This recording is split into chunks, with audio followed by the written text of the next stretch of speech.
Welcome back to the channel, guys. I'm Sheldon, and this is another episode of the Hobby Garden Season 2. Now, usually I'm in the garden, I'm dealing with plants. However, sometimes you have to deal with things that aren't in the garden, like mulberries or banana trees.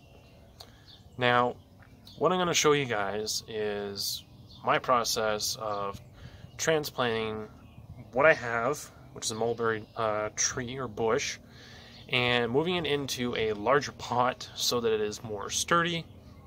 It allows it to grow a little bit more, and, well, you'll see what happens. Alright, so as you guys can see, this is my mulberry tree. Some people do refer to them as bushes. I don't think it really matters. Mulberries will grow from this. That's all that matters. Now, as you guys can see, this is what I started off with. Now, it is a little wilted at the moment. I have yet to water it today. And this is the bucket that I'm going to be transplanting it into. Now, one of the things that you can actually do, what I'm going to be doing, is using rocks. And you use them as weights. So you put this at the bottom. Now, just making sure there's no cobwebs in there. Spiders.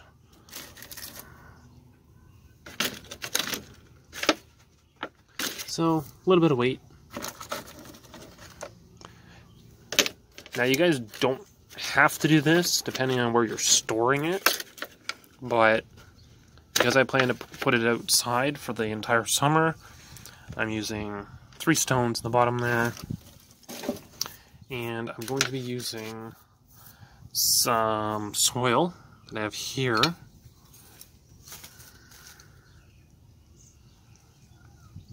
I'm going to be using that, and basically you just fill up the bottom, fill all the spaces in.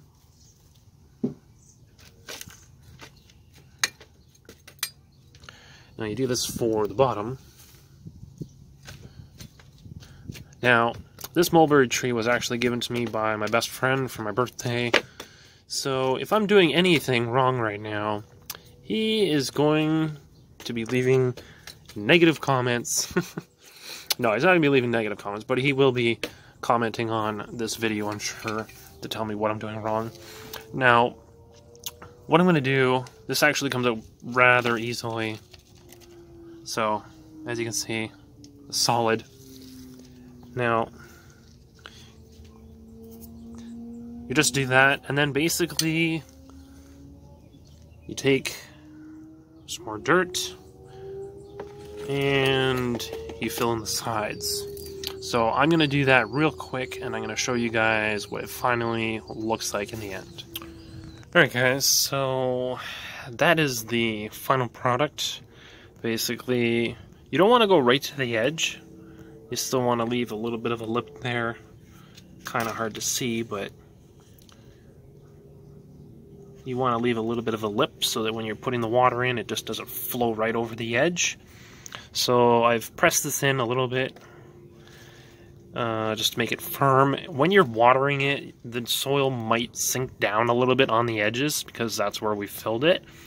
But you want to make sure that you got a nice even coverage of the new soil. Looks much better. It's got a lot more added weight to it, which should help prevent it from tipping over in any of the windstorms or heavy winds. There are a lot of storms, but heavy winds generally have a lot of those around where I live, so that is looking a lot better now. So again, I'm going to water it so that it livens it up again, because I haven't watered it today. And then, yeah, I'll just put it out in the back somewhere and see if we can grow some mulberries this season. So that's it for this video, guys. It's a little bit of a special episode just because it's not in the garden, but anyone who is interested in doing this type of thing outside of their garden, it is something nice. You know, you can have one of these, you can have multiple ones of these. And I don't mean specifically mulberry trees, I mean anything. So whether it be something like raspberries even, you know, if you guys want to deviate a little bit from the hobby garden and have, you know, separate buckets of items, you know, the process is still the same. You got to take care of them. And at the end of the day, as long as you guys are having fun with it and you're growing food, that's awesome. So if you guys like this video, be sure to give it a thumbs up. If you guys have any comments or questions, or if you guys like these kind of odd detour type of videos, let me know, and maybe I'll do some more. And if you haven't subscribed already, make sure to do so, because you will get notified the next time that I post another video. So that's it for me today, guys. I will catch you guys in the next one.